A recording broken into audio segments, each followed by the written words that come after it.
ಶ್ರೀ ಗುರುಭ್ಯೋ ನಮಃ. ನಾರಾಯಣಾಯ ಪರಿಪೂರ್ಣಗುಣಾರ್ಣವಾಯ ವಿಶ್ವೋದಯಸ್ಥಿತಿಲಯೋ ನಿಯತಿಪ್ರದಾಯ ಜ್ಞಾನಪ್ರದಾಯ ವಿಬುಧಾಸುರಸೌಖ್ಯದುಃಖ ಸತ್ಕಾರಣಾಯ ವಿತಥಾಯ ನಮೋ ನಮಸ್ತೆ. ನಾರಾಯಣಂ ಸುರಗುರುಂ ಜಗದೇಕನಾಥಂ ಭಕ್ತಪ್ರಿಯಂ ಸಕಲಲೋಕನಮಸ್ಕೃತಂ ಚ ತ್ರೈಗುಣ್ಯವರ್ಜಿತಮಜಂ ವಿಭುಮಾಧ್ಯಮೀಶಂ ವಂದೇ ಭವಗ್ನಮರಾಸುರಸಿದ್ಧವಂದ್ಯಂ. ನಾರಾಯಣಂ ನಮಸ್ಕೃತ್ಯ ನರಂ ಚೈವ ನರೋತ್ತಮಂ ದೇವೀಂ ಸರಸ್ವತೀಂ ವ್ಯಾಸಂ ತತೋ ಜಯಮುದೀರಯೇತ್. ಕೃಷ್ಣಾಯ ವಾಸುದೇವಾಯ ಹರೇ ಪರಮಾತ್ಮನೇ ಪ್ರಣತಕ್ಲೇಶನಾಶಾಯ ಗೋವಿಂದಾಯ ನಮೋ ನಮಃ. ಶ್ರೀ ಗುರುಭ್ಯೋ ನಮಃ. ಶ್ರೀಮನ್ ಮಹಾಭಾರತ ತಾತ್ಪರ್ಯ ನಿರ್ಣಯ 22ನೇ ಅಧ್ಯಾಯದಲ್ಲಿ 291ನೇ ಶ್ಲೋಕ.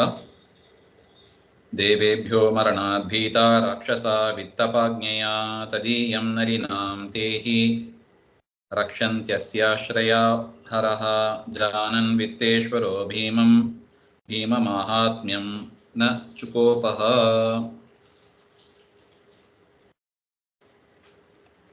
ಅಂದರೆ ಕ್ರೋಧವಶರು ಎನ್ನುವ ರಾಕ್ಷಸರನ್ನ ಸಂಹಾರ ಮಾಡಿದರು. ಆ ಜಾಗಕ್ಕೆ ಯುಧಿಷ್ಠಿರ, ದ್ರೌಪದಿ ದೇವಿ ಅವರೆಲ್ಲರೂ ಕೂಡ ಬಂದರು ಎಂಬ ಒಂದು ವಿಷಯವನ್ನ ಹಿಂದೆ ತಿಳಿಸಿದರು. ಯುಧಿಷ್ಠಿರನಿಗೆ ಒಂದು ಭಯ ಇತ್ತು. ಯಾಕೆಂದ್ರೆ ರುದ್ರದೇವರ ಕೋಪಕ್ಕೆ ನಾವು ವಶರಾಗಿಬಿಟ್ರೆ ಏನ್ ಮಾಡೋದು ಹಾಗೆ ಅಂತ. ಅದರಿಂದ ಭೀಮಸೇನ ದೇವರಿಗೆ ಹೇಳಿದ್ರು, ಈ ರೀತಿಯಾಗಿ ಇನ್ನು ಮುಂದೆ ಮಾಡಬೇಡ ಹಾಗೆ ಅಂತ. ಅದರ ಮೇಲೆ ಪ್ರಶ್ನೆ, ನಾನು ರಾಕ್ಷಸಹನನೆ ಕಥಂ ಗಿರೀಶಕೋಪತಃ ಭೀತಃ ಇತ್ಯತಃ ದೇವೇಭ್ಯಃ ಇತಿ. ರಾಕ್ಷಸರ ಸಂಹಾರ ಮಾಡಿದ್ರೆ ರುದ್ರದೇವರಿಗೆ ಕೋಪ ಯಾಕೆ ಆಗಬೇಕು ಹಾಗೆ ಅಂತ ಒಂದು ಪ್ರಶ್ನೆ. ಅದಕ್ಕೆ ಇಲ್ಲಿ ಉತ್ತರ ಕೊಡ್ತಾ ಇದ್ದಾರೆ. ದೇವೇಭ್ಯಃ ತತ್ಕರ್ತೃಕ ಮರಣಾಚ್ಚ ಭೀತಾಃ ರಾಕ್ಷಸಾಃ ಮಹದಾಶ್ರಯೇನ ತನ್ಮರಣ ಪರಿಜಿಗೀರ್ಷಯ ವಿತ್ತಪಸ್ಯಾಜ್ಞಾ ತದೀಯಂ ನಳಿನೀಂ ಸರೋವರಂ ರಕ್ಷಂತಿ.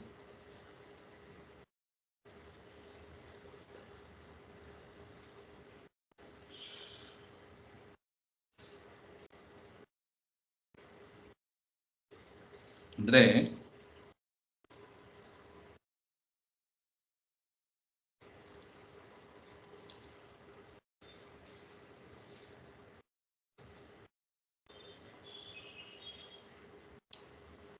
ಆ ಸರೋವರ ಕಮಲ ಇತ್ತಲ್ಲ, ಆ ಸರೋವರ ಅದು ಕುಬೇರನದ್ದು. ಕುಬೇರನ ಆಜ್ಞೆಯಿಂದ ಆ ರಾಕ್ಷಸರೆಲ್ಲ ಅದನ್ನ ರಕ್ಷಣೆ ಮಾಡ್ತಾ ಇದ್ರು.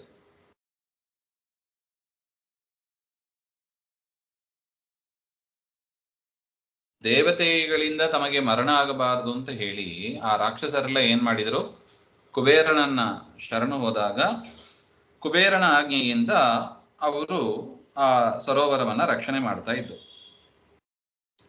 ಆ ಕುಬೇರನಿಗೆ ಆಶ್ರಯ ಯಾರು ಅಂದ್ರೆ ಹರ, ಅಂದ್ರೆ ರುದ್ರದೇವರು. ಅದರಿಂದ ಈ ರಾಕ್ಷಸರನ್ನ ಸಂಹಾರ ಮಾಡಿದ್ದರಿಂದ ರುದ್ರದೇವರಿಗೆ ಕೋಪ ಬರಬಹುದು ಅಂತ. ದೇವತೆಗಳಿಂದ ನಮಗೆ ಮರಣ ಆಗಬಾರದು ಅಂತ ಹೇಳಿ ಕುಬೇರನಿಗೆ, ಅಂದ್ರೆ ರುದ್ರದೇವರ ಸಖ ಆ ಕುಬೇರ, ಅದು ಪ್ರಸಿದ್ಧ, ಅದು ಅಂತವರನ್ನ ಆಶ್ರಯ ಹೊಂದಿದ್ರು ರಾಕ್ಷಸರು. ಅವರು ನೀವು ಈ ಸರೋವರನ ರಕ್ಷಣೆ ಮಾಡ್ಕೊಂಡಿರ್ರಿ ಅಂತ ಹೇಳಿದ್ದಾರೆ. ಕುಬೇರನಿಗೂ ರುದ್ರದೇವರಿಗೂ ಸಖ್ಯ ಇದೆ. ಅದರಿಂದ ರಾಕ್ಷಸರ ಸಂಹಾರ ಮಾಡಿದರೆ ಕುಬೇರನಿಗೆ ವಿರೋಧ ಆಗ್ತದೆ ಮತ್ತು ಕುಬೇರನಿಗೂ ರುದ್ರದೇವರಿಗೂ ಸಖ್ಯ ಇರುವುದರಿಂದ ರುದ್ರದೇವರ ಕೋಪ ಆಗಬಹುದು. ಈ ರೀತಿಯಾಗಿ ವಿಚಾರ ಮಾಡಿ ಯುಧಿಷ್ಠಿರ ಹೆದರಿದ ಅಂತ ಒಂದು ಪ್ರಶ್ನೆ. ಆದರೂ ಕೂಡ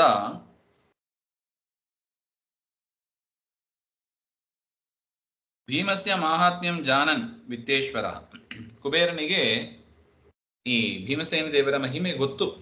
ಸಾಕ್ಷಾತ್ ವಾಯುದೇವರ ಅವತಾರ ಅಂತ ದೇವತೆಗಳಿಗೆ ಗೊತ್ತಿದೆ. ಅದರಿಂದ ಆ ರುದ್ರದೇವರು, ಆ ಕುಬೇರ ಸಿಟ್ಟು ಮಾಡಿಕೊಂಡಿಲ್ಲ.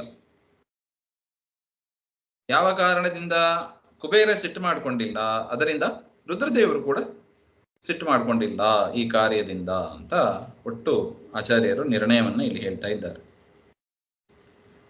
ಭೀಮಸೇನ ದೇವರ ಮಹಿಮೆ ಗೊತ್ತಿದ್ದರಿಂದ ಕುಬೇರನಿಗೆ ಸಿಟ್ಟು ಬಂದಿಲ್ಲ. ನೋಡಿ, ಅದಕ್ಕೆ ಹೇಳೋದು, ಮಹಿಮೆ ಆ ಜ್ಞಾನ ಎಷ್ಟು ಮುಖ್ಯ ನೋಡಿ. ಒಬ್ಬರಲ್ಲಿ ಗೌರವ ಬರಬೇಕು ಅಂದ್ರೆ ಜ್ಞಾನ ಮುಖ್ಯ. ಸರಿಯಾದ ತಿಳುವಳಿಕೆ ಇದ್ದರೆ ಅವರಲ್ಲಿ ನಮಗೆ ಒಳ್ಳೆ ಭಕ್ತಿ ಬರಲಿಕ್ಕೆ ಸಾಧ್ಯ. ನೋಡಿ, ಕುಬೇರನಿಗೂ ಹಾಗೆ ಇದೆ. ಭೀಮಸೇನ ದೇವರ ಮಹಿಮೆ ಗೊತ್ತಿದೆ, ಅದರಿಂದ ಕೋಪ ಬಂದಿಲ್ಲ ಅಂತ ಒಟ್ಟು. ಬಸತ್ಸು ತತ್ರ ಪಾರ್ಥೇಶು ಪುನಃ ಕತಿಪಯೈ ದಿನೈಃ ಉವಾಚ ಭೀಮಸೇನಸ್ಯ ಯಶೋ ಧರ್ಮಾಭಿವೃದ್ಧಯೇ. ಇದಾದ ಮೇಲೆ ತತ್ರ ಗಂಧಮಾದನೆ, ಕೆಲವು ದಿವಸಗಳು ಆ ಗಂಧಮಾದನ ಪರ್ವತದಲ್ಲೇ ಆ ಪಾಂಡವರು ವಾಸ ಮಾಡ್ತಾ ಇದ್ರು. ಭೀಮಸೇನ ದೇವರ ಯಶಸ್ಸು ಮತ್ತು ಧರ್ಮ ಅದನ್ನ ಅಭಿವೃದ್ಧಿ ಮಾಡಬೇಕು ಎನ್ನುವ ಉದ್ದೇಶದಿಂದ ದ್ರೌಪದಿ ದೇವಿ ಭೀಮಸೇನ ದೇವರ ಹತ್ರ ಒಂದು ಮಾತನ್ನು ಹೇಳ್ತಾರೆ. ಪಂಚವರ್ಣಾನಿ ಪುಷ್ಪಾಣಿ ಕೃಷ್ಣ ವೀಕ್ಷ್ಯಾಹೃತಾನಿತು ಮಾರುತೇನ ಕುಬೇರಸ್ಯ ಗೃಹಾನ್ ನೃಭಿಃ ಅಗಮ್ಯತಃ. ಹಾಗೆ ಏನ್ ಹೇಳಿದ್ರು ಹಾಗೆಂದ್ರೆ,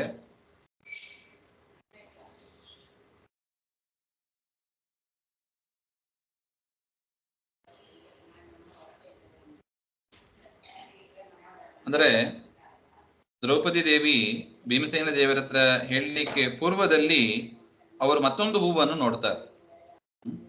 ಅದು ಮನುಷ್ಯರಿಂದ ಮನುಷ್ಯರಿಂದ ಹೋಗ್ಲಿಕ್ಕೆ ಆಗದೇ ಇರುವ ಒಂದು ಜಾಗ ಅದು, ಆ ಗುಹಾ.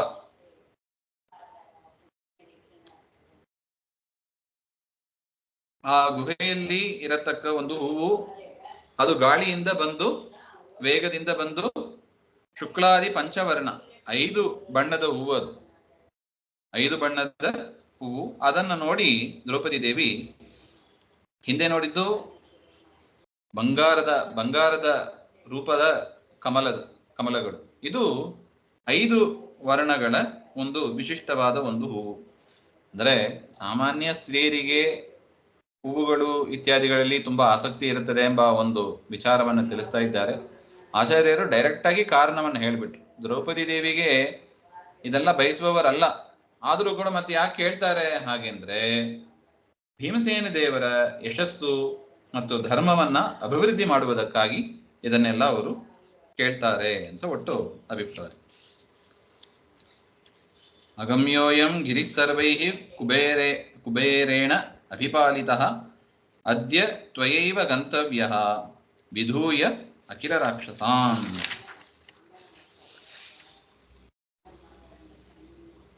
ಅಯಂ ಗಿರಿಃ ಸರ್ವೈಃ ಅಗಮ್ಯಃ. ಈ ಗಂಧಮಾದನ ಪರ್ವತ ಅದು ಬರಲಿಕ್ಕೆ ಸಾಧ್ಯ ಇಲ್ಲ ಮತ್ತು ಕುಬೇರನಿಂದ ರಕ್ಷಿಸಲ್ಪಟ್ಟಿದೆ.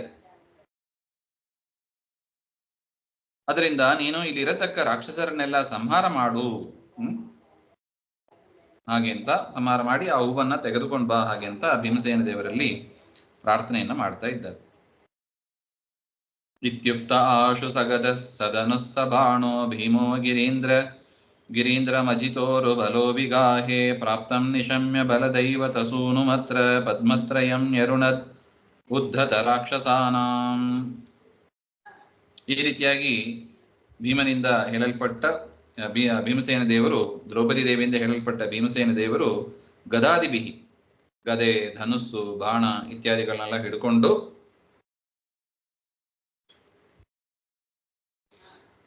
ವರ್ತಮಾನೋ ಗಿರೀಂದ್ರಂ ವಿಗಾಹೆ ಆರುರೋಹ.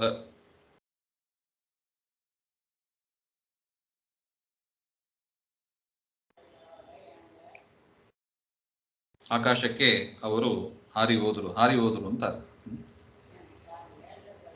ಅಂದ್ರೆ ಬಲದೈವತ ಸೂನು, ವಾಯುದೇವರ ಮಗ ಅಲ್ಲವೇ ಭೀಮಸೇನ ದೇವರು. ಆ ಭೀಮಸೇನ ದೇವರು ಹೋಗಿ ಆ ಸರೋವರದ ಹತ್ರ ಹೋಗ್ತಾರೆ. ಅಲ್ಲಿ ಹೋಗಿ ಆ ರಾಕ್ಷಸರನ್ನೆಲ್ಲ ನೋಡ್ತಾರೆ. ನಿಶಾಮ್ಯ ಉದ್ಧತಾನಾಂ ರಾಕ್ಷಸಾನಾಂ ಪದ್ಮತ್ರಯಂ. ಹೇಗೆ ಅಕ್ಷೋಹಿಣಿ ಸೈನ್ಯ ಅಂತಾನೆ ಹೇಳ್ತೀವಲ್ವಾ, ಅದೇ ತರ ಪದ್ಮ ಅಂತ ಅದೊಂದು ಸಂಖ್ಯೆ. ಆ ಸಂಖ್ಯೆಯಷ್ಟು ಒಂದು ಸೈನ್ಯ ಆ ರಾಕ್ಷಸರ ಗುಂಪು ಅಲ್ಲಿ ಇದ್ದು, ಪದ್ಮತ್ರಯಂ 3 ಪದ್ಮದಷ್ಟು ಸೈನ್ಯ ಅಲ್ಲಿ ಆ ರಾಕ್ಷಸರ ಗುಂಪು ಅಲ್ಲಿ ಇತ್ತು. ಅವುಗಳನ್ನೆಲ್ಲ ಭೀಮಸೇನ ದೇವರು ಸಂಹಾರ ಮಾಡಿದ್ರು ಅಂತ ಹೇಳ್ತಾ ಇದ್ದಾರೆ.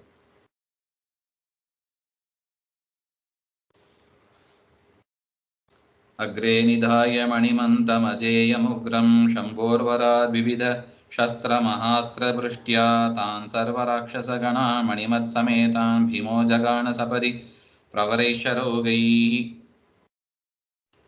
ಆ ಗುಂಪಿನಲ್ಲಿ ಶಂಭೋದ್ವರಾತ್ ಅಜೇಯತ್ವಂ, ರುದ್ರದೇವರ ವರದಿಂದ ಅಜೇಯನಾದ ಮಣಿಮಂತ ಅಂತ ಒಬ್ಬ ರಾಕ್ಷಸ ಅಗ್ರ, ಅವನು ಲೀಡರ್, ರಾಕ್ಷಸರ ಲೀಡರ್. ಅವನನ್ನು ಮುಂದೆ ಮಾಡಿಕೊಂಡು ಆ ರಾಕ್ಷಸರು ವಿವಿಧ ಶಸ್ತ್ರಗಳಿಂದ ಮಳೆ ಸುರಿದಂತೆ ಬಾಣಗಳನ್ನ ಸುರಿಸ್ತಾರೆ. ಆ ಮಣಿಮಂತ ಸಮೇತವಾದ ಆ ರಾಕ್ಷಸರ ಸಮೂಹವನ್ನು ಪ್ರವರೈಹಿ ಶರೌಗೈಹಿ, ಶ್ರೇಷ್ಠವಾದ ಬಾಣಗಳಿಂದ ಕ್ಷಣ ಮಾತ್ರೇನ, ಒಂದು ಕ್ಷಣದಲ್ಲೇ ಭೀಮಸೇನ ದೇವರು ಅವರೆಲ್ಲರನ್ನು ಕೂಡ ಸಂಹಾರ ಮಾಡಿದರು ಅಂತ ಹೇಳ್ತಾ ಇದ್ದಾರೆ. ಅವಧ್ಯಾನ್ಸ್ತಾನ್ ಕ್ಷಣೇನೈವ ಹತ್ವಾ ಭೀಮೋ ಮಹಾಬಲಃ ರಣೇ ಕ್ರೋಧವಶಾನ್ ಸರ್ವಾನ್ ಅತಿಷ್ಠತ್ ಗಿರಿಮೂರ್ಧನಿ. ಭೀಮಸೇನ ದೇವರು ರಣೇ, ಆ ರಣದಲ್ಲಿ, ಯುದ್ಧದಲ್ಲಿ ಅವಧ್ಯರಾದ ಆ ಎಲ್ಲರನ್ನು ಕೂಡ ಸೌಗಂಧಿಕ ವನದಲ್ಲಿ ಅಲ್ಲಿ ಒಂದು ಸಲ ಸಂಹಾರ ಮಾಡಿದ್ರು. ಆ ಮೊದಲನೇ ಬಾರಿ ಹೂ ತರುವಾಗ ಅದು ಆ ಸಮಯದಲ್ಲಿ ಯಾರು ಇನ್ನು ಸತ್ತಿಲ್ಲವೋ, ರಾಕ್ಷಸರು ಉಳಿದಿದ್ರು ಕೆಲವರು. ಹತ ಅವಶಿಷ್ಟಾನ್ ಸರ್ವಾನ್ ಕ್ರೋಧವಶಾನ್, ಆ ಕ್ರೋಧವಶರೇ ಅವರನ್ನ ಕ್ಷಣ ಮಾತ್ರದಲ್ಲಿ ಮತ್ತು ಇಲ್ಲಿ ಸಂಹಾರ ಮಾಡಿ ಗಿರಿಮೂರ್ಧ್ನಿ ಪರ್ವತಸ್ಯ ಉಪರಿ ಭಾಗೆ ಅತಿಷ್ಠತ್, ಪರ್ವತದ ಶಿಖರದಲ್ಲಿ ಕಂಗೊಳಿಸ್ತಾ ಭೀಮಸೇನದವರಲ್ಲಿದ್ರು ಅಂತ ಹೇಳ್ತಾ ಇದ್ದಾರೆ. ತೇ ಹತಾ ಭೀಮಸೇನೇನ ಪ್ರಾಪುರಂಧಂತಮೋಕಿಲಾಃ ಹತಃ ಸೌಗಂಧಿಕವನೆ ಮಣಿಮಾಂಶ್ಚ ಪುನಃ ಕಲೋ ಜಾತೋ ಮಿಥ್ಯಾಮತಿಂ ಸಮ್ಯಕ್ ಆಸ್ತೀರ್ಯಾಪ ತಮೋಧಿಕಂ. ಭೀಮಸೇನೇನ ಹತಾಹ ಅಖಿಲಾಹ ಅಂಧಂತಮಃ ಪ್ರಾಪುಹು. ಭೀಮಸೇನ ದೇವರಿಂದ ಹತರಾದ ರಾಕ್ಷಸರೆಲ್ಲ ಅಂಧಂತಮಸ್ಸಿಗೆ ಹೋದರು ಅಂತ. ಅವರಿಗೆ ಯೋಗ್ಯವಾದ ಗತಿಯದು. ಪರಮಾತ್ಮನನ್ನ, ವಾಯುದೇವರನ್ನ, ವೇದಾದಿ ಶಾಸ್ತ್ರಗಳನ್ನ ದ್ವೇಷ ಮಾಡತಕ್ಕವರು, ಜೀವಬ್ರಹ್ಮ ಐಕ್ಯ ಚಿಂತನೆ ಮಾಡತಕ್ಕವರು, ಇವರೆಲ್ಲ ಹೋಗತಕ್ಕದ್ದು ತಮಸ್ಸು. ಅದರಿಂದ ಅಂತ ತಮಸ್ಸಿಗೆ ಅವರು ಹೋದರು ಅಂತ. ಆದರೆ ಇನ್ನು ಕೆಲವರಿಗೆ ಸಾಧನೆ ಪಕ್ವ ಆಗಿಲ್ಲ, ಪಾಪ ಸಾಧನೆ ಇನ್ನು ಮುಗಿದಿರಲ್ಲ. ಯಾರು? ಮಣಿಮಾನ್. ಆ ಸೌಗಂಧಿಕ ವನದಲ್ಲಿ ಹತನಾದ ಆ ಮಣಿಮಾನ್ ಮತ್ತೆ ಕಲೌಯುಗೆ ಜಾತ, ಕಲಿಯುಗದಲ್ಲಿ ಮತ್ತೆ ಹುಟ್ಟಿ ಬರ್ತಾರಂತೆ. ಸನ್ ಮಿಥ್ಯಾಮತಿಂ, ಮಿಥ್ಯಾಜ್ಞಾನಂ, ಜೀವ ಬ್ರಹ್ಮ ಐಕ್ಯ ಅಂತ ಏನು ಮಿಥ್ಯಾಜ್ಞಾನ ಇದೆ, ಜಗತ್ತು ಮಿಥ್ಯಾ ಅಂತ ಏನಿದೆ, ಇತ್ಯಾದಿ ವಾದಗಳು ಇದೆ, ಅದನ್ನೆಲ್ಲ ಮಂಡಿಸಿ ಅವರು ಕಲಿಯುಗದಲ್ಲಿ, ಆ ರಾಕ್ಷಸ ಕಲಿಯುಗದಲ್ಲಿ ಹುಟ್ಟಿ ಮತ್ತೆ ಈ ಒಂದು ಮತವನ್ನ ವಿಸ್ತಾರ ಮಾಡ್ತಾರೆ ಅಂತ ಹೇಳ್ತಾ ಇದ್ದಾರೆ. ಮಾಡಿ ಅಧಿಕಂತಮಃ ಆಪ, ಬೇರೆಯವರು ಸ್ವಲ್ಪ ಅಲ್ಲಿ ತಮಸ್ಸಿನಲ್ಲೂ ತಾರತಮ್ಯ ಇದೆ, ಎಲ್ಲರಿಗೂ ಒಂದೇ ರೀತಿಯಾದ ಶಿಕ್ಷೆ ಇರೋದಿಲ್ಲ. ಸಾಮಾನ್ಯ ರಾಕ್ಷಸರು ತಮಸ್ಸಿಗೆ ಹೋದರು, ಈ ಮಣಿಮಾನ್ ಸ್ಪೆಷಲ್ ಲೀಡರ್ ಅಲ್ವೇ, ಅದರಿಂದ ಅಧಿಕವಾದ ತಮಸ್ಸು, ಅವರು ಅಲ್ಲಿಗೆ ಆ ರಾಕ್ಷಸ ಹೋಗ್ತಾನೆ ಅಂತ ಒಟ್ಟು. ದುಃಖ ಅಭಿವೃದ್ಧಿ ಯಥಾ ಸ್ಯಾತ್ ತಥಾ ತಮಃ, ಬೇರೆ ರಾಕ್ಷಸರಿಗಿಂತ ಹೆಚ್ಚು ದುಃಖವನ್ನು ಅನುಭವಿಸ್ಲಿಕ್ಕೆ ಯೋಗ್ಯನಾಗಿ ಇರ್ತಾನೆ ಅವನು, ಆ ಮಣಿಮಾನ್. ಅದರಿಂದ ಅಲ್ಲಿಗೆ ಹೆಚ್ಚಿನ ತಮಸ್ಸನ್ನು ಅನುಭವಿಸ್ತಾ ಅವನು ಇರ್ತಾನೆ ಅಂತ. ಅಷ್ಟಾದ ಮೇಲೆ ತಥೋ ವೈಶ್ರವಣೋ ರಾಜ ಮಹಾಪದ್ಮತ್ರಯೇ ಹತೆ ರಾಕ್ಷಸಾನಾಂ ಅವಧ್ಯಾನಾಂ ಸಖಾಯೇ ಮಣಿಮತ್ಯಪಿ ಆರುರೋಹ ರಥಂ ದಿವ್ಯಂ ಯೋದ್ಧುಕಾಮೋ ವೃಕೋದರಂ. ಇಷ್ಟಾದ ಮೇಲೆ ವೈಶ್ರವಣ ಅಂದ್ರೆ ಕುಬೇರ, ಪದ್ಮತ್ರಯ, 3 ಪದ್ಮದಷ್ಟು ಸೈನ್ಯ, ರಾಕ್ಷಸರ ಸೈನ್ಯ ಸಂಹಾರ ಆದ ಕೂಡಲೇ ಮಣಿಮಂತನು ಕೂಡ ಸತ್ತ ಅಂತ ಗೊತ್ತಾದ ಕೂಡಲೇ ಆ ಕುಬೇರ ಯುದ್ಧಕ್ಕೆ ಅಂತ ಬರ್ತಾನೆ. ತಥೋ ವೈಶ್ರವಣ ರಾಜ ಕುಬೇರ ಅವಧ್ಯಾನಾಂ, ಸಂಹಾರ ಮಾಡಲು ಅಸಾಧ್ಯರಾದ ಆ ರಾಕ್ಷಸರನ್ನೆಲ್ಲ ಸಂಹಾರ ಆದ ಬಳಿಕ ಸಖಾಯೇ ಮಣಿಮತ್ಯಪಿ ಹತೇ ಸತಿ, ಮಣಿಮಂತನು ಕೂಡ ಸತ್ತ ನಂತರ ವೃಕೋದರಂ ಪ್ರತಿ ಯೋದ್ಧು ಕಾಮಃ, ಭೀಮಸೇನ ದೇವರ ಜೊತೆಗೆ ಯುದ್ಧ ಮಾಡಬೇಕು ಎನ್ನುವ ಇಚ್ಛೆಯಿಂದ ದಿವ್ಯಂ ರಥಂ ಆರುರೋಹ, ಶ್ರೇಷ್ಠವಾದ ರಥವನ್ನ ಹತ್ತಿ ಕುಬೇರ ಯುದ್ಧಕ್ಕೆ ಅಂತ ಬರ್ತಾ ಇದ್ದಾರೆ. ಅಸುರಾವೇಶತಸ್ತಸ್ಯ ಭೀಮೇ ಕ್ರೋಧೋ ಮಹಾನ್ ಅಭೂತ್, ಸಾ ಜಗಾಮ ಭೀಮೇನ ಯೋದ್ಧುಂ ವಿದ್ಧಪತಿ ಸ್ವಯಂ. ನೋಡಿ, ಮೊದಲನೇ ಬಾರಿ ರಾಕ್ಷಸರನ್ನು ಸಂಹಾರ ಮಾಡಿದಾಗ ಭೀಮಸೇನ ದೇವರ ಮಹಿಮೆ ಗೊತ್ತಿತ್ತು. ಅದರಿಂದ ಕುಬೇರ ಸುಮ್ಮನಾಗ್ಬಿಟ್ರು, ಏನು ಮಾಡಿಲ್ಲ, ಪ್ರತಿಕ್ರಿಯೆ ಏನು ಮಾಡಿಲ್ಲ. ಎರಡನೇ ಬಾರಿ ಆದಾಗ ಕುಬೇರನಿಗೆ ಅಸುರಾವೇಶ ಬಂತು. ಅಸುರಾವೇಶದಿಂದ ಏನಾಯಿತು? ಅಜ್ಞಾನ ಬಂತು. ಅದರಿಂದ ಭೀಮಸೇನ ದೇವರ ಮಹಿಮೆ ಮರೆತೋಯ್ತು. ಭೀಮಸೇನ ದೇವರ ಮೇಲೆ ಸಿಟ್ಟು ಮಾಡಿಕೊಂಡು ಅವರ ಜೊತೆಗೆ ಯುದ್ಧಕ್ಕೆ ಅಂತ ಬಂದ್ರು. ಸ ವಿತ್ತಪತಿ ಸ್ವಯಂ ಭೀಮೇನ ಯೋದ್ಧಂ ಆಜಗಾಮ.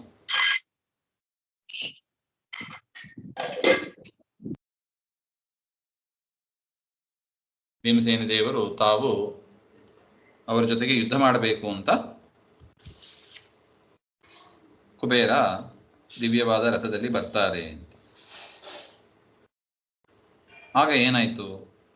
ಭೀಮಸೇನ ದೇವರು ಕುಬೇರನಿಗೆ ಯುದ್ಧ ಆಗ್ತಾರೆ. ಅದರಲ್ಲಿ ಕುಬೇರನನ್ನ ಸೋಲಿಸ್ತಾರೆ, ಅಸುರಾವೇಶ ಹೋಗ್ತಾರೆ. ಅದರ ವಿಚಾರ ಎಲ್ಲ ಮತ್ತೆ ಸೇರಿದಾಗ ನೋಡೋಣ. ಶ್ರೀಮದ್ ದುಹಾಂತರ್ಗತ ಶ್ರೀಕೃಷ್ಣಾರ್ಪಣಮಸ್ತು. ಶ್ರೀ ಹರೇ ನಮಃ.